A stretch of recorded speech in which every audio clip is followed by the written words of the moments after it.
This episode is brought to you by Americas Rehab Campus. Get on the road to recovery with the best rehab in beautiful Arizona. Dial 1-833-272-7342. That's 1-833-ARC-REHAB.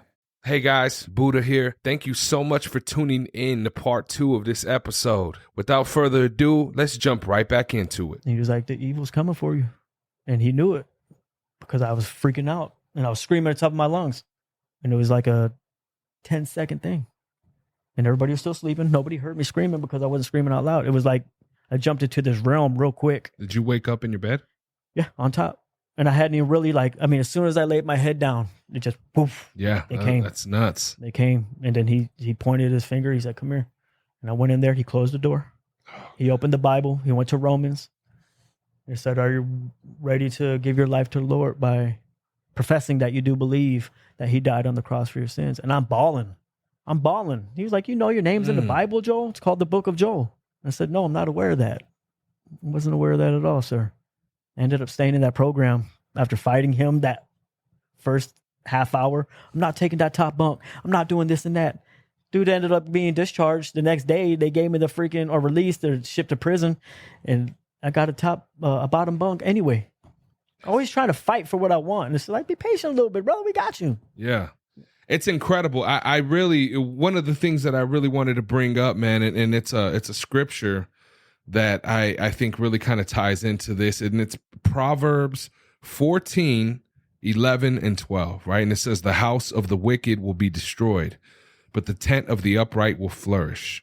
There is a way that seems right to a man, but in the end it leads to death. And Amen. There's two similarities that I hear in your story. One is that of the fact that you continued to live for yourself, even though you had God in you this whole time. But, you know, for some people, I feel like God has them go through these depths before he finally is ready to pull them from that fire, you know, and I don't know if sometimes it's a sacrifice on our own end, but at the same time, sometimes it's like it's God wants them to experience certain things in life. But one of the similarities, the biggest one that I love, and I'm hoping that maybe one day we can change the podcast name to this, is crying out. Woo. You know, every single story that I've heard when it comes to them getting their life together, even if it's not initially when it happens the first time, but it always starts with crying out. There was an experience. It was something that happened in their life, and they cried out, and the Lord saved them. Amen. You went to this program inside of this prison that you didn't even want to be in. I didn't. And I'm sure God made it possible. That dream, I'm sure probably God made that possible. Mm-hmm. That guy that prayed for you afterwards and asked you, did it feel different at this time? Everything. I was so driven off of resentment at that time because I had gotten away. Like I escaped the dogs and the helicopter and the police in that Safeway dwelling. I got away. Man. Then I hit a Greyhound to Florida and met up with the woman that I had slept with the last time I was out in Lakeland area. It's just a trip. The resentment, this is when the resentment in life consumed me. I had a lot of resentments in life, but this is when resentment imprisoned me. This is the beginning of my imprisonment. Not only in reality, factually, literally, but the imprisonment of my mind was all resentment for these individuals that ended up getting caught and saying my name. So when the CO, prayed for me, I wept like an infant, like a toddler.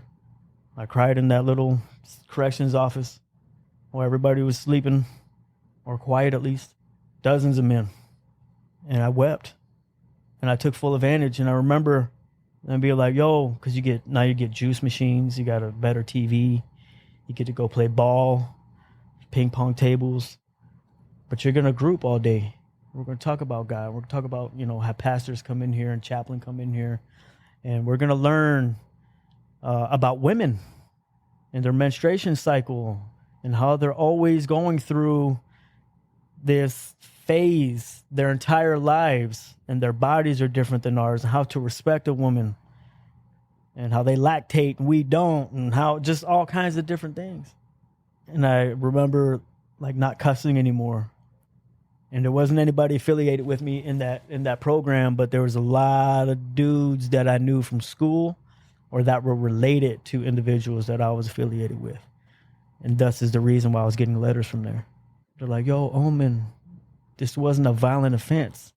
You did it when the place was closed. So it's not violent. It's a attempted jewelry store heist. You guys broke in and you'll be able to come to this program. But I'd forgotten about it once I wrote that letter of recommendation for me to go. And by the time they came to get me from general population, I didn't want to go anymore because I was really close to the other 7 men that were in my cell block. There's four cells in this cell block. We had a little living room and whatever, but it was small. Yeah. You're locked up. It's your life. And there was other gang members from other gangs in the 8 people. We ended up being best. We were tight. I loved it. We were making hooch out of our lotion bottles. You know how much lotion men go through when you're locked up. You clean that off, and next thing you know, you're making hooch. You put the yeast in there and the grapefruit juice and sugar and crumbs, and you just kept doing it. And we were about to drink it that day, and they just yelled out my name, Carroll, get your stuff. And I was sad. I wanted to stay. They walked me over to a different building on the premises, and I didn't want to go. I ended up staying that 6 months. I became a trustee after that. So I was a general population for months, went to the life learning program, got testified against, became a trustee, working in the kitchen. And then when I was released, my daughter and her mom were sitting in the car waiting for me. And I hadn't talked to her the whole time.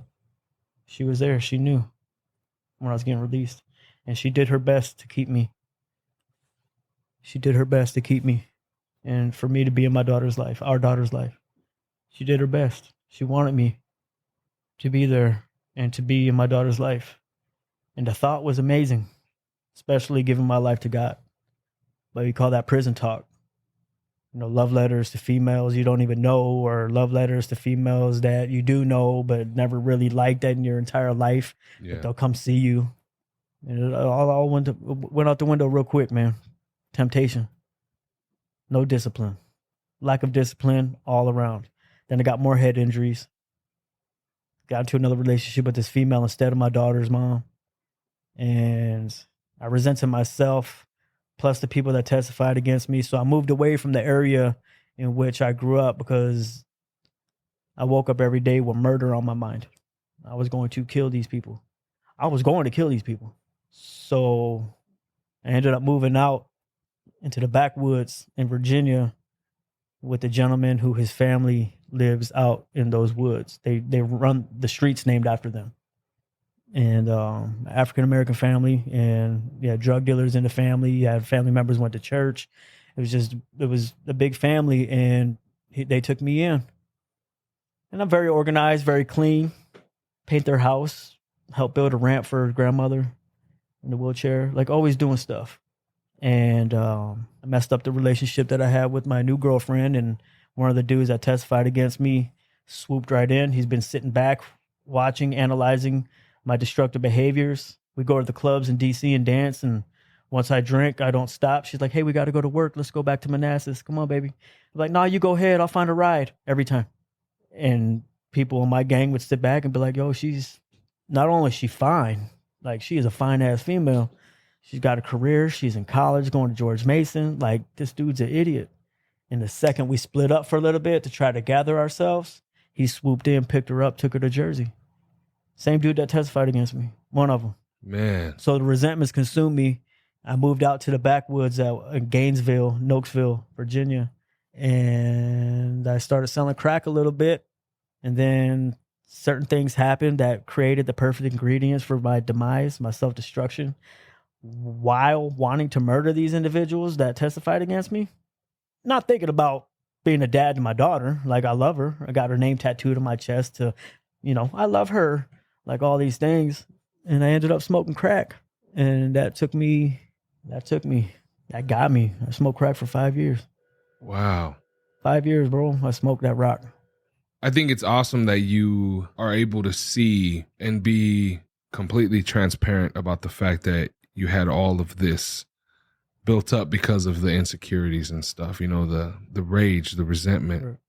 I'm guessing at this time too, how the relationship with your parents was completely. Oh, so again, we're missing a lot. I was homeless 1998 when I came back from Arizona, and just completely disrespecting my relatives, sleeping from couch to couch, moving band equipment.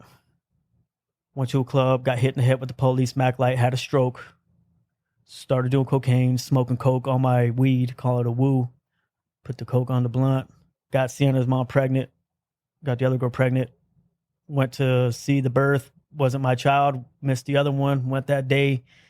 Thought was always there to be a dad. It was always a thought. It's always been a thought. Like, I really want to be in this girl's life. Yeah. And robbed the jewelry store so I could get some money. My spirit told me no. I went against my own spirit. The butterflies, I call it the Holy Spirit. Like, you feel that nervousness, or it's Christmas morning type of butterflies when you know you're going to go see somebody important to you or special to you. It's a spirit, and got incarcerated. All that happened. And when I got out, started messing with this other girl, moved in with her. The DC sniper at that time was going around and executing people from hundreds of yards away all around our neighborhoods. And that was a big thing. Was that the dude in the trunk with the young kid? Correct. Malvo Muhammad, a 17-year-old, feeding him crackers and shooting him out of a Caprice. I think his name might be, I know it sounds similar to Lee Harvey Oswald, but Right. I think his name is Lee Harvey It could be. Malvo. I mean, Yeah. folks with the middle name Lee, let's not go off a bunny trail, bro. We'll go all day. You know what I mean? I'm all about aliens and God and angelic. Like, we'll go down a lot of rabbit holes right now. No, But for those individuals, look at the serial killers or people that did. The middle name Lee is huge. His name is Lee Boyd. Lee is a Lee Malvo. very popular name amongst the killers. Yeah, that was some a reason. crazy time, dude. That was a crazy. So we time. were tripping, and that's when I got into ecstasy a lot and going to raves and just sex and ecstasy. And the one thing that got me away from the resentments of the hatred towards the people that testified against me, and I wanted to kill them. Yeah. And it was always a battle at that point because I had homicidal ideation for well over a decade. That's every day thinking about people that did me dirty, and my ego and my pride for not killing them. I got to go kill them, or these folks are going to call me a bitch. Or these people are going to be like, yo, he's a punk, man. Why he ain't smoked them fools? So I battled that the whole time. Yeah. But it ended up coming down to, do I want to go to prison the rest of my life for somebody else? And then when I started doing ecstasy, the resentments all went away because I was a happy dude. I was like, I love you, bro. Like, I'm not getting to that point to where I'm going to have sex with a dude on ecstasy. That's not my thing. But I am going hard in the paint with females on ecstasy. Like, But it definitely makes sense on why you have so many kids. right? now. You know what I'm saying? It was just like, it made me happy. Yeah. And then I screwed her up. She took off with one of the dudes that testified against me. And let me throw it out there. The guys that testified against me today feel that they didn't because they never put me in the jewelry store. One said he dropped us off, that he wasn't even involved. He just dropped us off at that dwelling, at the Safeway dwelling. And the other one, it's a trip, man. So the dude that hit me in the head and gave me a stroke on accident testified against me. Super cool. Used to live with him and his family in DC, and his brother and his sister. And then another one that pointed me out on the stand, but said he just dropped me off. I don't know what Joel did after that, and placed me at the scene. He's the one that ended up picking my girlfriend. He didn't take my girl from me. I basically gave her away because of my demise, my destruction, my self-sabotage and lying and all that. And he was just like, she's a good girl, So kudos to him. Now that I worked on myself, like, he been waiting. He was just waiting for me to mess up again. So I ain't got no hate for any of them anymore. I put myself there. Yeah. Went out to the woods, started selling crack, working at a pool company. I know how to build swimming pools and doing all this stuff. And then I end up going through some things, and I started smoking that crack. And I ended up getting kidnapped by two older black gentlemen who were from Maryland, who were drug dealers out there, And then there was this like little beef going on between my homies' family that were drug dealers out there and these two guys that posted shop out in the woods. So now you got a bunch of crack, but it's all coming from the DC or Maryland area. And it didn't matter to me who I was getting it from. I'm a dope fiend. So people are like, why are you getting it from them? Why are you doing this? Why are you doing that? It's dope. Because they had it? So Hurricane, was it Ivan came through? Or Isabella, one of those. I was in 4 hurricanes in the state where 4 hurricanes were at. It was just moonshine and sleeping with the older women. I would always find the older woman that had a job and a car and a place and that was doing dope. And I would just be their boy toy. The enemy put that in front of you, Straight bro. up. That's the desires. And we've said it before, like the devil doesn't come to us in the form of that 10-foot ram. Mm-mm. You know, or has horns and a red cape. It's in our desires. And it's that self-will. So all this is going on. I'm thinking about my daughter all the time. I get her tattoo of her name on my chest. And I see her on Christmases and give her a bunch of presents, and then I'm gone again. I get kidnapped. These dudes, they hurt me, man. I got beat with a cinder block. Dude punched me in the head from behind while I was sitting on the cinder block because the woman I was sleeping with owed them money. And though she was at work and had a career, they wanted her money yesterday. And she was getting paid that day. And the whole story, like people are going to be able to relate to my story because how things just connect. Like I hadn't been to my daughter's neighborhood on the border of West Virginia, Kentucky, and Virginia in a year and a half. And that day I got kidnapped. Before I got kidnapped, I was in her neighborhood laying wood floors so I can make some crack money. And I end up on their front porch and just feeling like John to see, but I feel a good spirit on their land. Like I'm going to go see my daughter. It's like noon, lunchtime. I said, I'm going to go walk over. There's like a house every 400 yards. It's out in the valley, horses, ranches. And here I am, broken, had a stroke. Like I'm hurting, man. But I was willing to like, who cares what I look like? I just want to let her know that I love her. And nobody was there that day. They were all at work. I just sat on their front steps, the cobblestone steps, and was just like, why would you send me here, God? And she's not home. Like I'm at the verge of death. And he sends me with this crackhead who owns a wood floor company 129 miles away to my daughter's neighborhood. It's not even a neighborhood. It's country. And they weren't home. When we go home, he drops me off at my homie's house. Drug dealers are down the hill at this little red trailer where my homie's cousin Nut, they called him Nut. He looked about 88, but he was 45, 47. His hands were like this. Cocaine's a hell of a drug. He put that oxygen mask on, turned it on.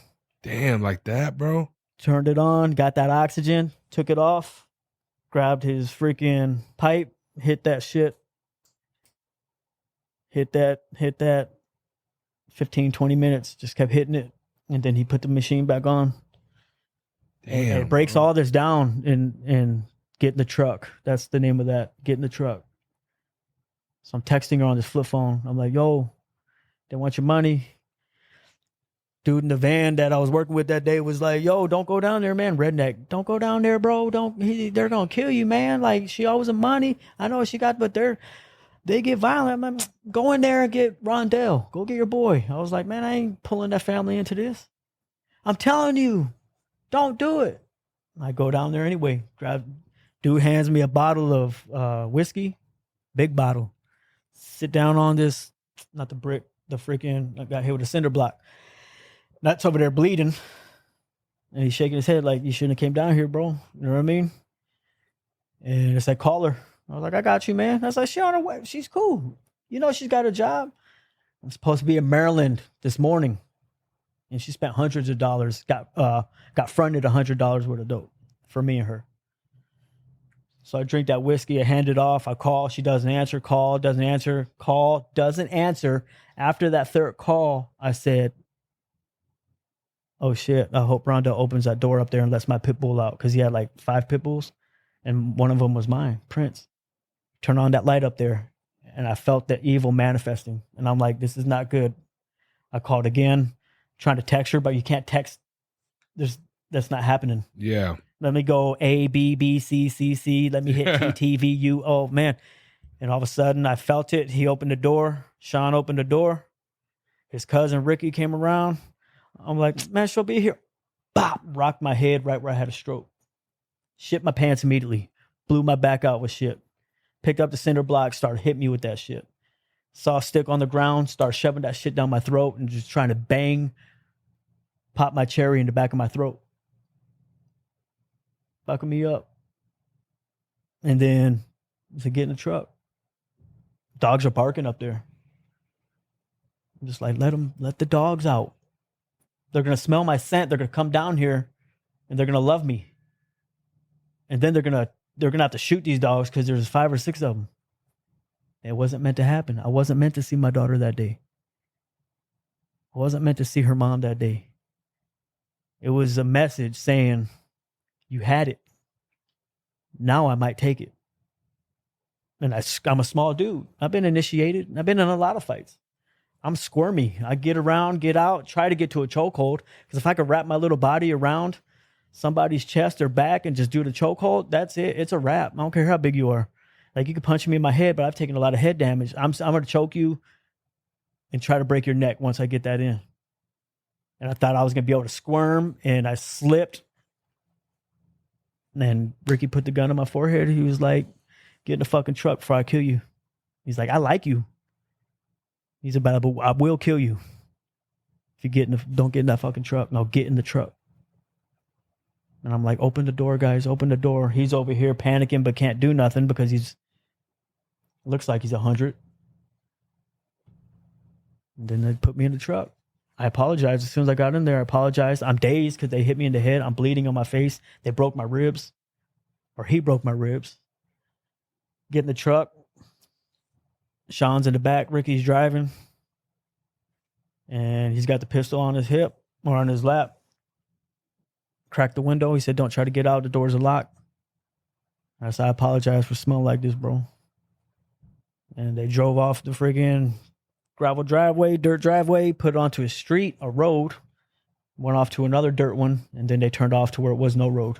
And I just started thinking about Timmy being executed by my homies on the side of the road. And the sun was going down, moon was already out, looking at the moon through the trees, and I'm trying to ask God for forgiveness for all my sins, but I've had too many sins to focus on anything. What do I think about my daughter, my mom, my dad? It goes fast when you're dying.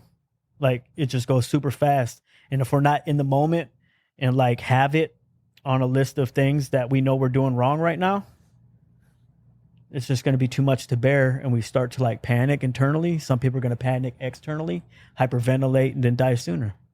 So they're driving, and I'm just thinking about Timmy's body in Alabama off the highway and how I had the opportunity in the military, but got discharged for not wanting to stop using.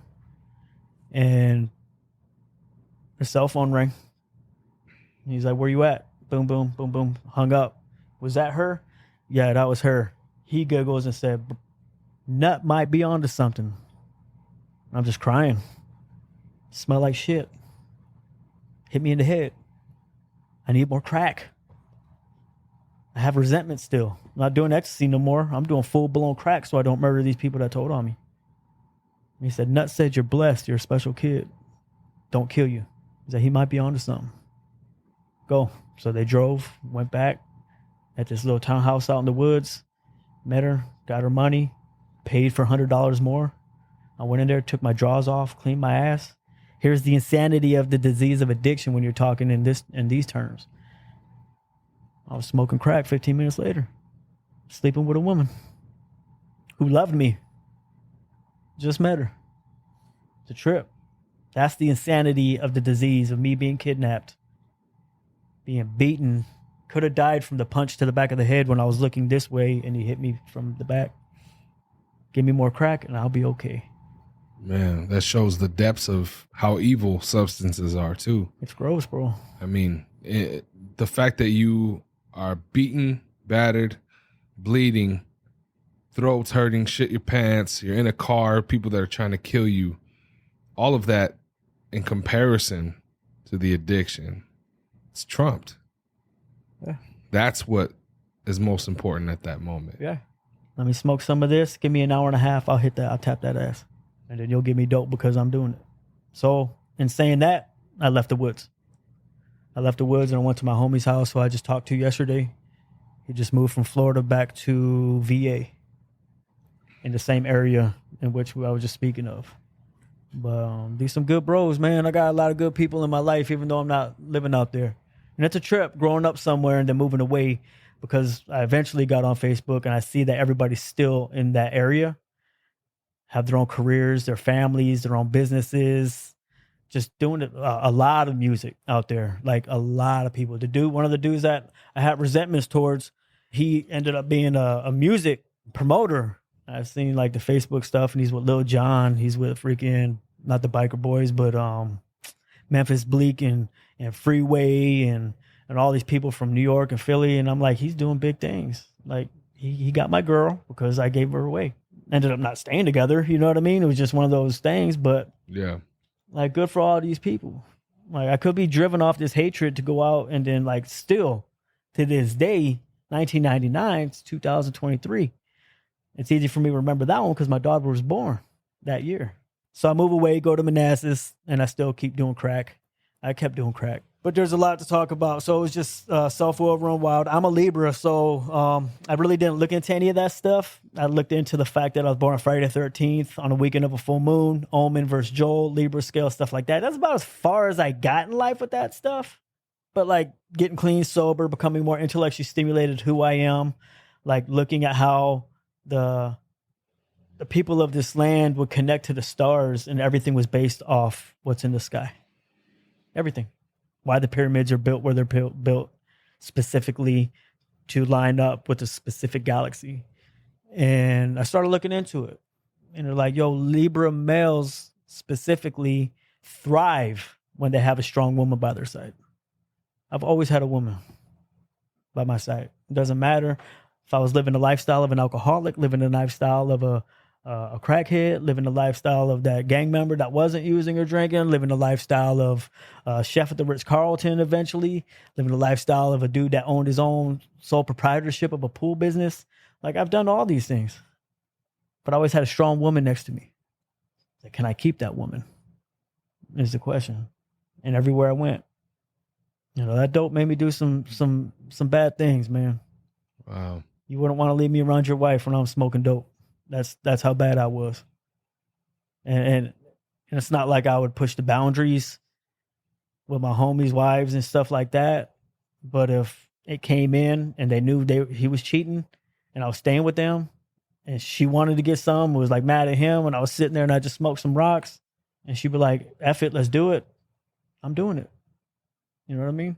But it all came back to bite me. It always does. Yeah. Oh, yeah. It comes back. Everything gets put out into the light. There's a lot to unpack. It's a lot of life experience that you went through during that time. You know, I part of me wants to dive deeper. Other part of me wants to leave it for people to read it in the book.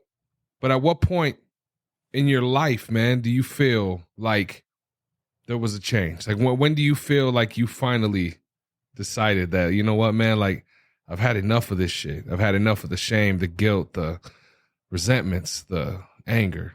I'm going to say what's a trip. It's about that point. It's at that point that people that have their own shows ask me, when do I change my life? Once I get to that point in my story, they'll be like, all right, there's a lot to unpack, and it's always at that point, because I know it's always at that point, and I've done like 35 podcasts, and they'll be like, okay, when did you change your life? But I ended up meeting another girl who was braiding my hair, who I ended up being with for 20 years until 5 months ago, who was my ex-wife now. And her mom let me stay with them. I was still smoking crack in Virginia, and I was away from the gang because all the resentments, plus people were getting incarcerated and a lot going on, and I was just rather sleep with these women that were smoking crack instead of being with my daughter. I'd ruined every relationship. And then her and her mom worked at the Pentagon. My father worked at the Pentagon. My father was in the Pentagon that day of 9/11, but I didn't care. Man. I didn't care. Why didn't I care, bro? I needed more dope. And I was right down the street. I didn't care. I cared a few days ago once I slept it off. So let's fast forward. Her mom worked at the Pentagon as well, and they allowed me to come into their beautiful, beautiful home. And they gave me a chance at life, and they let me stay there. And we moved to Louisiana. And I felt that it was appropriate for me to go to a G that I respected and see them at a bar. While I just smoked a crack rock, mind you, in the parking lot. And I went to this bar where my G's played pool at. And a lot of people were there, and I sat at the bar with him, and I asked for permission to leave. I asked for permission to leave out of respect. And I don't even think they cared, bro. I mean, I know it meant something to him specifically, but a lot of people don't do that. Yeah. Like, I'm just bouncing anyway, you know what I mean? But I wanted him to know what my plan was. And we moved to Shreveport. That's why I wanted to change my life. And I was detoxing while I was driving that moving truck myself. I was detoxing off alcohol and crack while I was driving across the country. I wasn't going to no detox, bro. And why Louisiana? Was it just a specific? They're from Louisiana. So she was, New Orleans area, Covington. Helping you, like, hey, let's get out of here. Let's go somewhere different. Let's try and. But I justified everything. I can't move. My daughter. Yeah. You ain't seen your daughter in 3 years, bro. Like, Only what are you on doing? Christmas. Always gotta be, come on, man. Christmas, you give her a new bike. You got the princess bike. Oh, I did something good, but I'm not there to teach her how to ride it. So, hated myself. Super depressed. Moving across the country. Detoxing. Moved to Shreveport. Work at a pool company, just like that, immediately. Got a little apartment. And that first week, I noticed the guys I'm building swimming pools with, I was construction, were smoking crack. And another one was in his truck that I was riding with, a younger guy. He was smoking meth off oil. First week. Do you find it ironic that whenever you try to really put those wheels in motion of getting your life together, that it seems like shit like that, like you start a job and everyone's smoking crack, or like you're lucky you didn't fucking start working at like a sorority where all these girls that you were in love with, there's some shit like exactly how it happens. It comes like 10, 15 fold, bro. Yeah. Because it's like buying a new car. Once you know what vehicle you want, you see 100 by the time you get your grant. Mm-hmm. You're like, oh my God, that's the exact color I want. And then you see the blue one and then the yellow one. And then you're like, oh my God, they're everywhere now. Yeah. It just comes out. For people that want to quit drinking soda, stop doing dope. This is when somebody out of the ordinary is going to come to your life and offer it to you for free out of nowhere. Yep. I got a free Big Gulp or whatever they call them, Polar Pop. I got a free Polar Pop. I know you like Pepsi. I just quit yesterday. I don't want to drink it, but I'm going to drink it now. It's what happens. You're going to stumble across that needle. Full, clean, brand new. Is it a coincidence because you just don't see it? I don't believe in coincidence. Or do you think it's the enemy? It's timing. It's timing. The universe is running. The most important aspect of the entire universe is time. And it's the one thing that human beings waste the most. Time. This is what I preach when I teach classes. I preach time, space, and our energy. When we're wasting our time. We're bringing not so quality individuals into our lives, into our space, and we're wasting energy on things that will not matter when we're on our deathbed. Time is timing. You want to quit? You want to surrender to God? You want to surrender to me? All right, bet. You want to get on your hands and knees and pray for patience? Bet. You want to pray for my strength? You want my strength and my will, son? Bet. I'm about to give you 19 storms by the time you eat lunch today. Man. And then turn around and ask why? Why are you doing this? You asked for it. You just don't like the way it looks. Much given, much is expected. It is. And desperate times requires desperate measures. So I started doing crack immediately. Then Hurricane Katrina hit. Then Hurricane Rita hit. I was smoking crack on the job site. It was a mess. I'm detoxing in empty parking lots. My girlfriend at the time, and she was doing this in different states, finding me under bridges, finding me in flower beds, passed out, lying. Every paycheck going to dope. I lost my check. I lost my check. I lost my check. I lost my check. She's still trying to help me. My parents leave VA. They come to Tucson. My mom was born in Tucson. Got a lot of family out here. They retire? My pop's just retired. He's 66. He just finally retired last year.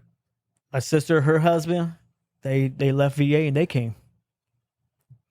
They got their own place out here. And then me and my girlfriend left, and then we came, and guess what? I'm detoxing off crack again, driving across the country in a moving truck. Man. Come out here, get a job at a pool company immediately, got my own pool truck, my own gas card, 75 people on my pool list, cleaning pools, not building them anymore. The stress from my head injury from the stroke is continuous. Plus, when I'm detoxing, there's sharp pains on the left side of my head. We get a nice place. I stopped doing crack, and all my relatives out here are alcoholics. So first day we're here, my girlfriend and I, we go to Chewy's immediately. We meet all our family members at Chewy's. Everybody's drinking tequila, we're drinking beer, and I was off and running, being an alcoholic. And my girlfriend at the time had to continuously try to play intervention without her family around because all of her family are in Louisiana. She left her entire bloodline to be here with me. And I just continuously effed it up. Took her on a cruise to the Virgin Islands, Bahamas. Her mom met us in the Virgin Islands. I proposed to her out in the middle of the ocean. Came back, got her pregnant. And then there's a chapter in there, it's called Unexplained Phenomena. And it's the night I got her pregnant. And I know she got pregnant that night because we hadn't slept together. We slept together once in a 2-month span. I was at the Grand Canyon, and it was the same day that I had a spirit. And I got pictures of it hovering over me, but I welcomed it in, and it was a good spirit. I haven't been able to get her pregnant for 5 years. And I got her pregnant the one time we slept together in 2 months. Bro. And it was that same day that spirit came into that room, and I welcomed it in, and I took pictures. And you can see my feet like this. And it's just coming out the wall like lightning, and then it forms. It's not standing up. It's hovering over me. Because I was like, this is your native land. Welcome yourself. Come in. Show your presence. I got her pregnant. We got our son. And then I totaled her brand new car because I celebrated with one of my uncles and his girlfriend. I celebrated by getting hammered, and I totaled her car. And it just went down from there. Became a chef at the Ritz-Carlton in Marana. Went to the Art Institute next to TMC over there on Grant, Rosemont. And I excelled as a chef. So much so they invited me to be a chef at the Ritz-Carlton.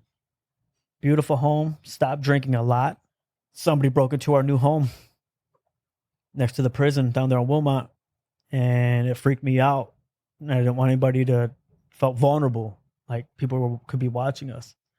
And I felt bad for her too. So one of my uncles and I put up a security door. With security doors out here is they'll look at the house and be like, yeah, it's too much work. They'll go to the house that doesn't have one right next door, kick it down.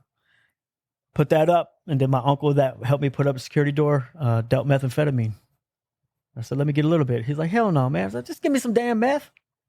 I'm tired. I'm not sleeping because I'm thinking people are going to break in. And he gave me a little bit, and I just did a little bit. And that was it. Got a DUI while I was a chef when I was with my uncle. They took my nice-ass SUV. I got $55,000 from a car accident on Golf Links and Kolb where I hit my left side of the head again. I got stitches through my corner of my eye, up through my eyebrow. I got a big scar on my left side of my head. I had post-concussion for a year, and I was cleaning pools in this heat. So it was just brutal, brutal, brutal. So I started doing more meth.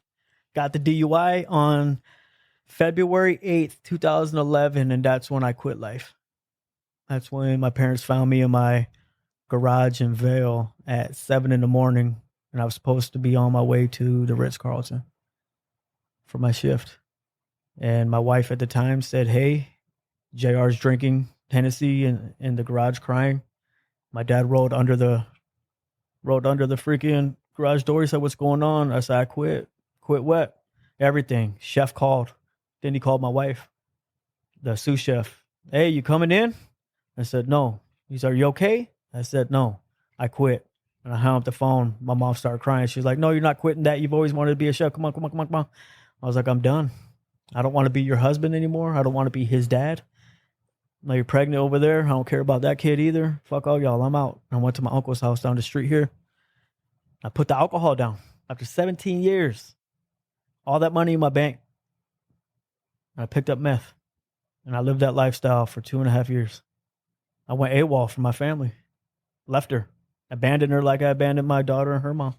And I became a tweaker in a world full of tweakers that continue to say this isn't your world. And I'm not going to go over what happened on meth because that's just a sick. It's the most evil there is on this planet. I've done all drugs, man. I've smoked pills. I've huffed spray paint in Scottsdale. It's all in the book. Meth is a different thing. It's just a different realm. And it was brutal, man. I ended up in psych hospitals, CRC, off and on for years. Keno Hospital, which is now Banner, at the same complex. It's connected. It's next door to CRC. In and out. 107 pounds as a 34-year-old man.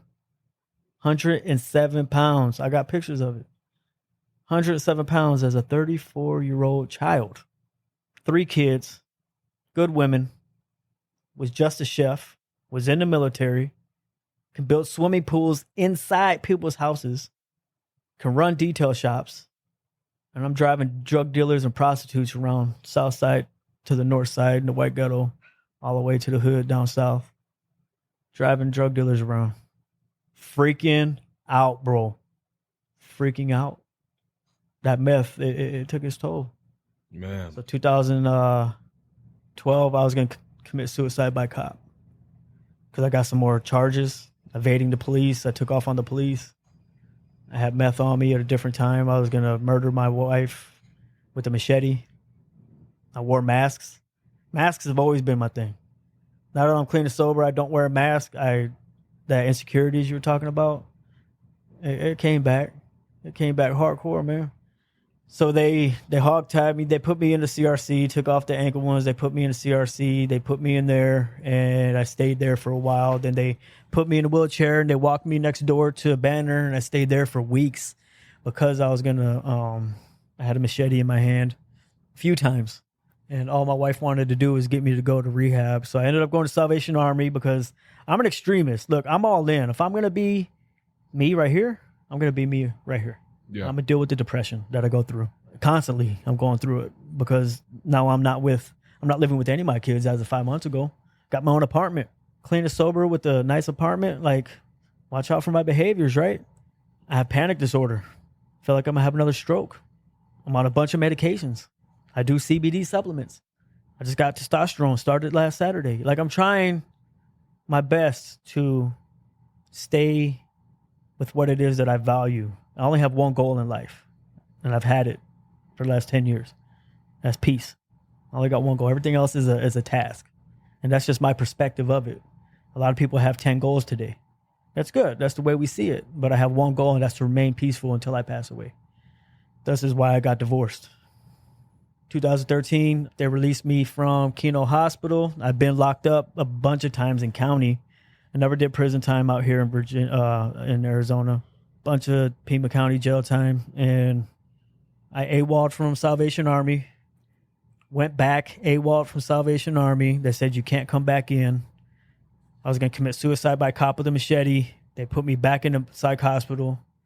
Did a little bit more jail time for the DUI, even though I paid $3,000 for the Thrush Law Firm over there on Broadway. I still didn't show up for 2 years because I was so paranoid. Brother, I've always wanted nice teeth. I paid $4,000 cash because I had all that money. Paid $4,000 cash for braces off Pantano on Broadway over at Western Dental. They hooked me up, see-through ones and everything. I mean, they were braces. They weren't the like vision, whatever. Invisalign? Bro, I took them shits off with pliers when I was on meth. Jeez. I took them shits off because they were just soaking in meth, like dripping. And then I was so dried out that my mouth would be closed for like 146 hours straight without sleep. And they encaved themselves into the insides of my gums. But not these gums, like my lips, the inside of my lips up here. Yeah. And they encaved themselves. They all had their own little home now. And then my mouth got stuck on my braces because I was so dried out. So much pain. Oh, God. And then there's a lot of spirituality things that happen with evil and good on meth. And it's all in that book. And what my parents went through, how much I do love my daughter, how much I do think about her, how much I do think about my sons. Salvation Army said, no, you can't come back. You AWOL twice. I pleaded with them because I didn't want to go to any other rehab out here. I need structure. I don't need a rehab with females. To thine own self be true. It's on my arm. I know myself well enough, even as a dope fiend and alcoholic and a knucklehead, a hoodlum, whatever, to know that I cannot surround myself with any females when I'm trying to get clean off methamphetamine. I'm a pervert, bro. That meth, it straight up pervert. So I hung around perverted women. That way I wouldn't stick out. So just surround yourself with the same people in your lane. You won't stick out too much. You know what I mean? Yep. That's what I did. 3 weeks later, they released me from Keno Hospital. There's a whole story in that. I end up at my parents' house, Northeast side, at 2 a.m. And that's when I tapped out from that life. That night. 2 years to the day that I got my DUI as a chef at the Ritz-Carlton. It's right here. February 8th, 2013. It's on my arm. When you say you gave up on that life, that means you decided you were done. I'm done. You're done. Went to my mom and dad's house. 34 years old, mommy and daddy's house. At that point, they released me from the mental hospital. I was like 114 pounds. It's crazy. And I gained weight. And I went out there, and it was just perfectly laid out in that book. Everything that happened. She opened the door at 2 a.m. My mom said, I knew you were coming today for some reason. Like, she knew. I was supposed to be at Ocotillo off Drackman. I was too paranoid. I was going to start swinging on people. I was way too paranoid for all those people asking me questions that were like my roomies. Yeah. Yeah, it was crazy stuff. And I got high that night. Went to my parents' house, said I'm tapped out. The devil tried one more time the next morning. I walked from Houghton and Tinker Verde all the way to 29th and Craycroft, and I jumped on the bus for the third time in my whole life in the city bus. I got down there. My parents pulled up in their truck, was like, nah, you're not going in your uncle's house. So I'm just going to get my stuff that I got for Julian and Aiden. I went in. My cousin had stole it. It was in her house. They're like, what are you doing here? Your parents are outside. They're all tweaking. They're like, oh. One of the dudes is like, I told you just to stop. Just go do your life. You got it, bro.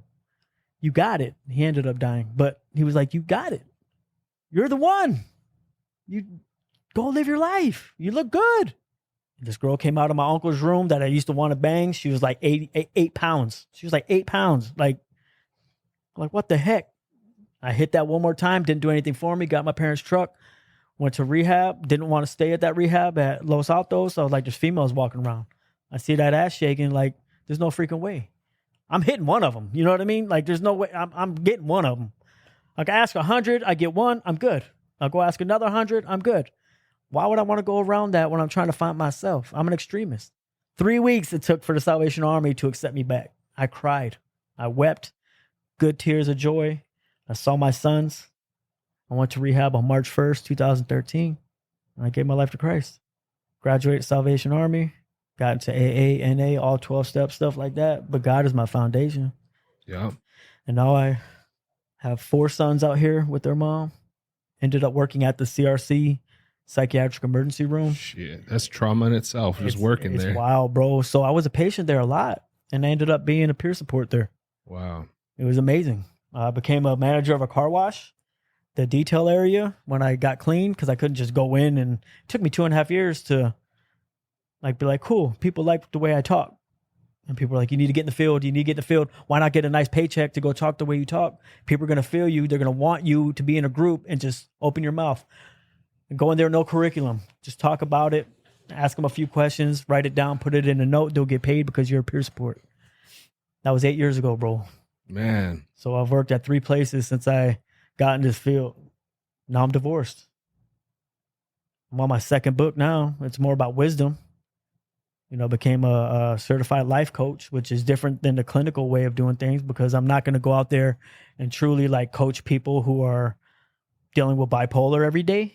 That's what I do clinical wise with the addiction side. I'm talking people that run businesses that are at an 8, but want to get to a 10. Over here, I'm at a person that's at a 1. I'm trying to get them to a 2. Yep. Then get them to a 3. But the outside life coach stuff is, you're at a 7. Let's get you to a 10, man. I'm just going to talk you through it. You know what I mean? We're going to go through it. We're going to get that. So that's like a side gig. I'm writing my 2nd book on wisdom through my perspective. 10,000 people have written books about the same thing I'm about to write this book about, or I'm already writing this 2nd book about.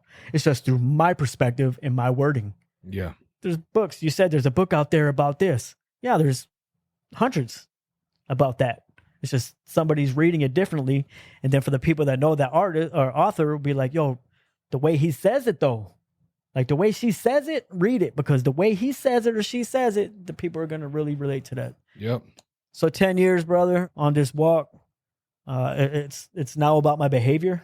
I've lost my grandmother since I got clean. My father was diagnosed with cancer since I got clean. My 5-year-old son was diagnosed with cancer since I've been clean. One of my sons is dying in front of me at TMC when he was born since I've been clean. Hundreds of people that have died in my life since when you're in recovery, you hear about all of it. Yep. Especially working in this field at the same time. So sad. One of my sons has a bone disorder. He's going through it, man. He's got another surgery next week. My son that has cancer is 11 now, doing the damn thing, playing basketball. He's in a tournament in Phoenix next week. My son that has the bone condition that he's struggling with right now, he's won awards at modeling conventions in Los Angeles. My son that was dying in front of me at birth is now 8 years old. I'm going to leave here, go get something to eat, and then I'm going down his season opener for baseball. Man. My pops is alive. See, this is the thing about me and my addiction. I made everything about me. My son got cancer. I got to go get fucked up. My dad's got cancer. I got to go get drunk and go fill a void in some female somewhere. Cameron's dying at birth. He can't breathe. He's a preemie. Now he's in the NICU. I'm going to go get high. My grandmother died. Let me call my aunt and uncle. Let's go get tore back because grandma died. Made it about me, everything, bro. It's not about that. It's about me remembering what my goal is. And it's hard.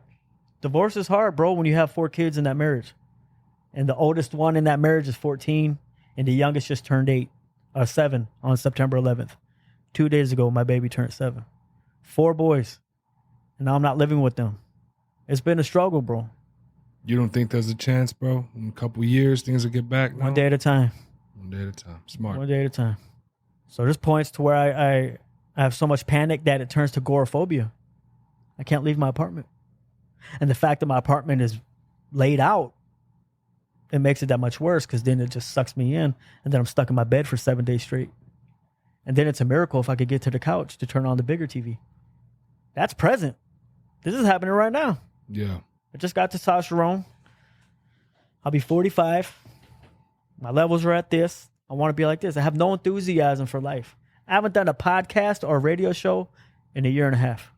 I did 35 in a 6-month span from Tucson to London to Quebec to Miami to New York to LA with professors. Kansas City on auditoriums of 500 people online talking about DEA, drug enforcement agencies for people that can't speak English that are getting into that realm. And I'm talking through a interpreter about the street terms of drugs, getting paid hundreds of dollars to do that for 2 hours. Haven't done none of it. Haven't done a book signing. Year and a half. I was at the U of A doing book signings. Barnes & Noble's doing book signings. Pushing. I stopped all of it. I put so much work in, like the first 8.5 years in my recovery. Hard in the paint, bro. Chairman of a AA meeting on the south side around a bonfire for years. Church on Wednesdays. Meeting on Wednesdays. Being a manager. Moving up in the ranks or whatever you want to call it when you're in this field. Writing the book at the same time for 6 years. Mm-hmm. I haven't done none of that. I have no enthusiasm or energy for any of that. This is the first one. I appreciate it. It feels good, bro. It feels great. You know what I mean? It feels great. It feels great to me to be able to hear from you, man, and to kind of rekindle that relationship a little bit more because it's different now that you're gone. You know what I'm saying? I think, man, there's so much that I want to say. Life continues, right? You always think about that. You know that sign, that semicolon that people will get tattooed on them when they've lost somebody to suicide, because life continues to go. It's not finished yet. I think that's one of the things that we need to hear when it comes to stories is the fact of, like, as human beings, we're never going to get to this point in our life where we're this like perfected piece of art in a museum where it's just there to be admired under some lights is beautiful, right? That's the goal ultimately. But I think of it more like, you know how ARC runs. You worked here for a while. Like, there's always even if all the work's done and all the clients and everyone's safe and people are here in treatment and we're handling things and therapists and this and that, guarantee you there's a light bulb somewhere that got to be fixed. For sure. Guarantee you there's Absolutely. a sink that ain't working, or somebody just plugged up one of them opium shits in the toilet somewhere, dog, and they can't flush that shit. You know what I'm saying? Like, For sure. there's always something that needs to be worked on. And I think getting to that point in our life where we feel like we're completed, or, you know, and I think I have a lot of similarities with that with the music. I always felt like every time I put out an album, or every time I put out a video, I'm getting to another level. I can rest a little bit. Nah, we can't. Right. Community is important. I'm blessed and grateful that you're able to come in here and be open about your mental health and the fact that you are struggling, and the fact that this is the first podcast you've done in a couple years. It's an honor to have you in here, dog. I appreciate you. It's a blessing to have you in here. We said a prayer before the podcast even started. Community is important. I don't get around to community and church the way that I would love to, but I'm blessed to be in this field because so many people in this field, they have God with them. Amen. We pray, and but your story ain't over yet, dog. Amen. It's not over yet. Like shit, dude. Even with the divorce, I could only imagine. My wife and I spent a couple years apart. That was some of the worst times of my life, but at the same time, it was some of the best times of my life. And I couldn't, if you would have told me that at that time, I would have told you, get the fuck out of here, dude. There's Right. no way. Yeah. Oh, yeah, this is good for me. Fuck you. Get out, Yeah. dude. Like, for reals, Oh, bro. yeah. Like, no way. There's no way. Right. But I also look back, as cliche as it sounds, certain quotes, like one that I always pull out of the hat is just like an amazing photograph, character is developed in darkness. Sometimes we have to go through the hell. Sometimes we have to go through the darkness in our life to pull out to the other end. And maybe right now you're at that point in your life where you're, when it comes to you being in recovery, you've got it, man. But God is teaching you something else, because we're never completed, bro. Right. We are never completed. It's Always. Deep. It's deep. Yeah. And that's why I talk a lot about time. T.D. Jakes says it. Like, what are you going to do with the time you have left? And then I just take something that I hear from somebody else and I make it my own version. That's all we're doing. We're learning as we're teachers at the same time. Yeah. So the things that we waste more than anything in this world, in society, we waste time. This isn't an everybody thing. I say this a lot when I'm speaking. Different level, different devil. The person sitting next to you doesn't have all of it. Not every fast food restaurant has everything the best. Mm-hmm. Some people say McDonald's got the best fries. Some people say Wendy's got the best Frosty. Some people say Burger King or In-N-Out's got the best burger. So you're just going to go around town all day long, combining all those portions of the meal to make your favorite one, right? I asked my folks yesterday when I was speaking to them, because the one thing that I have done constantly in the last 10 years is talk to people. That's the one thing that, even if I don't have it, I'm not doing it. But if I have, and I'm talking confidence, everything's about our confidence. And so what's your happiness on this planet? The acknowledgement that Mother Earth is sacred. Like, don't just live. My suggestion to people is, don't just live on the planet, live with Mother Earth, live with her. Because people before lights, cameras, action, cars, roads, gas, windows, there was just land. And people go around and they made their clothes out of leaves, vines. They ate off the trees. Tripped sometimes, was like, oh, this is delusional. I'm tripping. I'm getting closer to the spirits. Don't eat that again. You know what I mean? Go to the next. Try that. How will we be if everything was taken from us? Just like that. Everything snapped. There's no more technology. You and I fall our asses onto the ground right now. Our clothes are stripped from us. There is no walls. And all of a sudden, we'll see everybody in this complex at the Ark. Everybody's going to fall on the ground, and all of a sudden, there's no pool. There's no nothing. We'll be able to see everybody because it's flat land right here. Everybody's going to be like, oh, my God, cover up. You know what I'm saying? Like, what's going on? Ooh, I liked her, but not anymore. Now I know. You know what I mean? It's just like weird stuff. But how are we going to be? Who are we going to be? And I know who I am. I'm a child of God. Amen. And if I know who I am, then I know who I am not. And that is the person that I was on drugs and or alcohol. My daughter is in my life today. Is she far away? Yes. The trip about this thing is she's speaking wisdom to me while I'm going through my depression, my panic. Because my depression is based on when I rest my head at night, I'm not sleeping in the same structure as any of my children. And I have shame for that. I'm not tucking them in. And that hurts me. So I've been battling. I've been seeing specialists in this season. I'm in the season of growth always. You got the season of no, which is rejection. How are you going to take that rejection? No, you're not getting the job. I'm not bigger than any organization. It's a community that builds the organization and that runs the organization. It's community, not one human being. I got humbled by that. I miss this place. Can I come back? Nah, they didn't even give me a phone call. Whatever. But I'm very happy where I'm at. Learning this patience in the last 10 years since giving my life to Christ. My grandfather said, grandson, when you're in a hurry, the world's not. But Grandpa, I got to get this house and buying this new house for our family. Look, a new home ain't going to make a new marriage. Only way you're going to grow patient, grandson, is by waiting with humility. Sit down and, okay, what does that even mean? A lot of head injuries, you know what I mean? A lot of dope. Let me look at that. The only way to be patient is to wait, because we're forced to wait. The world makes us wait. But do that with humility. Instead of looking at your pager in 1990, staring out the blinds, waiting for your homie to show up. When your homie said he's coming, but he's taking a shit, he's getting some food, and then he's going to shower because he just shit, and then he'll be on his way. To him, it didn't take no time at all because he fulfilled his what? His time. I'm wasting my time, my energy, and my space being impatient, waiting for this dude to show up when he's taking a shit, he's taking a shower, he's just eating a sandwich before he comes pick us up, before we go to the club and don't come back home for 2 days. He's preparing himself properly while I'm losing my freaking mind. Impatient, super selfish, not utilizing my precious time that I'm never getting back. So that's what I preach. And when I talked to my people yesterday, I said, what's the one thing on this earth where you go to that makes you happy? Longboarding, I heard surfing, skiing, cooking. I heard you freaking name it. Are y'all doing that today? No. You mean your heaven on earth is fishing? Yeah.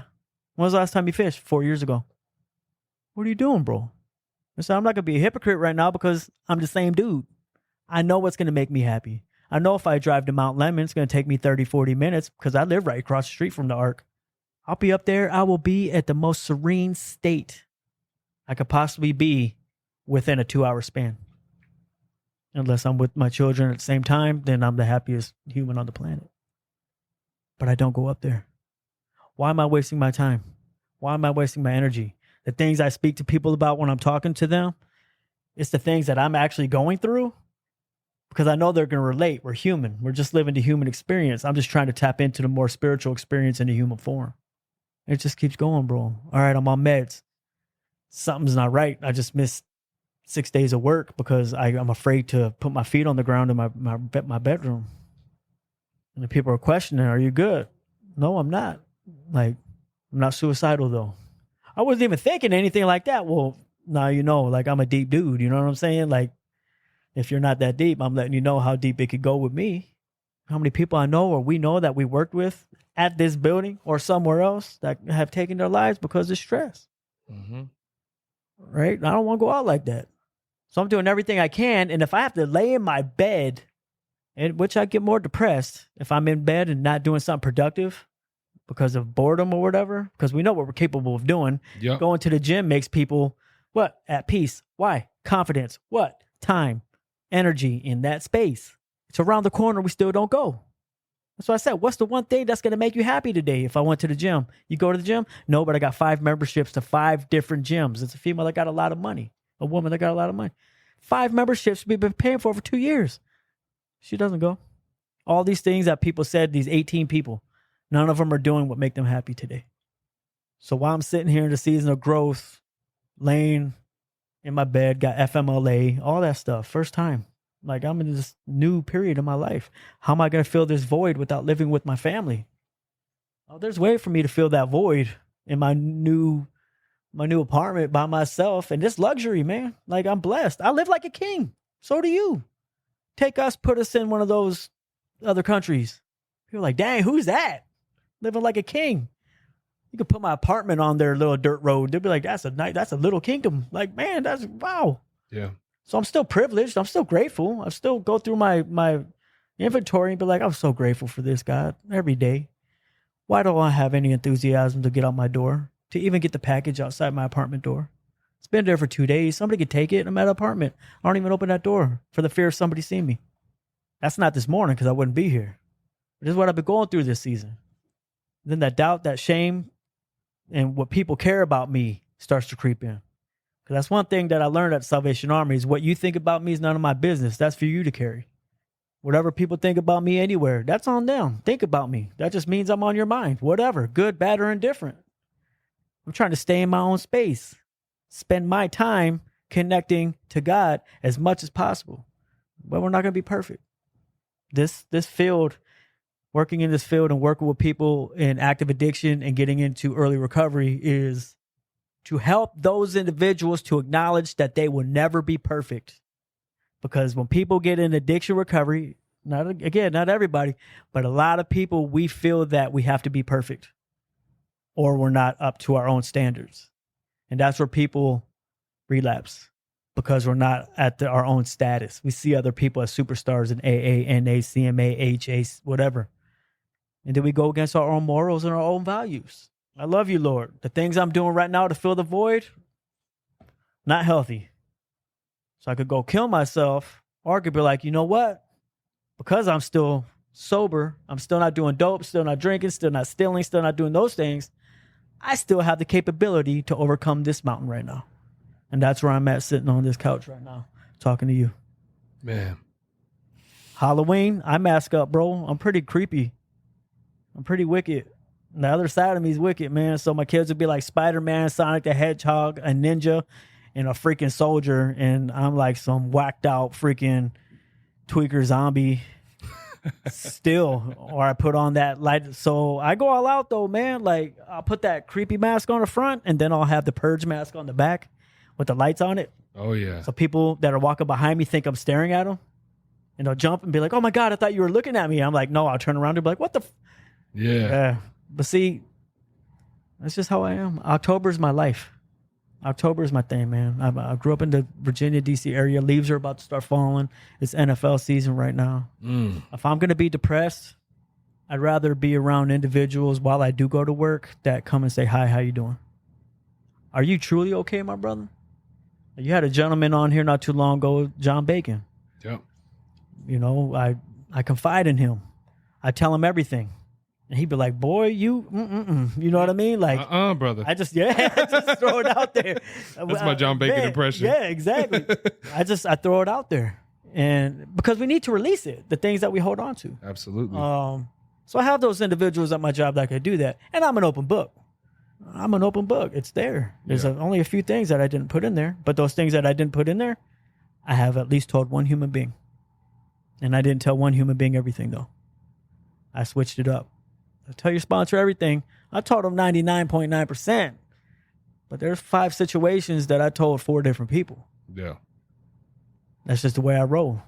That's the way I feel like I want to do it. I did it. And because of that today, I'm able to be with my sons today at this baseball game. I'm able to go pick up my pit bull from them. I got a puppy. She's 70 pounds now. She's a year old. But I left her at the house so she could be with them because that would have been too catastrophic for me and her to leave. And she's a good guard dog, so... You're still active in your baby's lives. I am. Constantly. See, that's the good things. And that's what people do. Stop downing yourself, bro. You're freaking human. You're still, you know what I mean? And I think it's important, too. Like, you never know what could happen, bro. You never know what could happen. Yeah. You know, divorce is a crazy thing to go through as a husband and also as like a child. But ultimately, man, I mean, people in general are resilient. I like to say kids are resilient, but people are fucking resilient. Amen. Like, I mean, I think the hardest thing about like when I think about my mom and my dad separating was the fact of like I felt like my dad was getting his life, trying to build his own life in his best way. That was the hardest thing because I took the back burner for a little bit. Right. But I know that I was now as an adult, I know I've never been on the back burner. Right. As long as like long as you show your babies that they're not on the back burner, bro, you know what I mean?